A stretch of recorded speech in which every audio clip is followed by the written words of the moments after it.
En la protectora de animales de Jaca, en Huesca, no dan abasto. Este año han recogido 94 perros abandonados y solo 24 han encontrado dueño. Los cuidadores aseguran estar desbordados por el trabajo que dan los más de 60 canes que todavía están en el albergue y por ello, Yolanda, piden voluntarios que les echen una mano.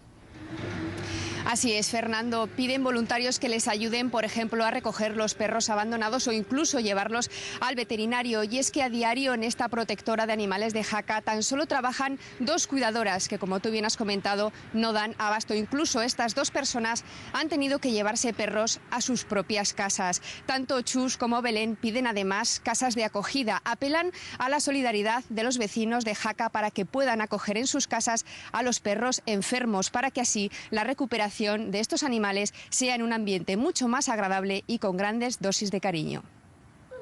Todavía no tiene nombre, pero desde ayer este cachorro de apenas 3 meses ha pasado a engrosar la cifra de perros abandonados de la protectora de animales de Jaca. Esa es la historia de cada día, porque pasa muy a menudo, llegas y te encuentras aquí el perrito, o bien lo dejan así suelto para que lo cojas, o te lo atan aquí, pero vamos, está claro que nos lo han dejado para que lo cojamos.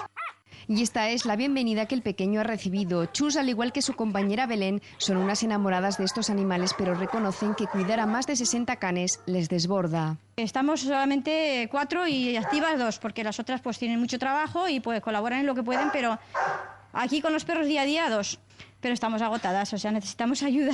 Incluso vosotras tenéis perros, ¿no?, en casa de ellos. Yo tengo 3, la chica esta tiene 11, porque necesitamos también casas de acogida. Porque, por ejemplo, operamos una perrita, tenemos que tener una casa por lo menos una noche para que la perrita esa noche esté atendida, porque tienen frío, porque están enfermas, claro. De los 94 perros que han pasado por aquí en 2007, solo 24 regresaron con su dueño, 35 han sido adoptados y 3 han tenido que sacrificarse. Esta preciosidad es Nena, que ahora se va a llamar Lena. Esta ha tenido suerte, es muy guapa, muy buena y ya se va.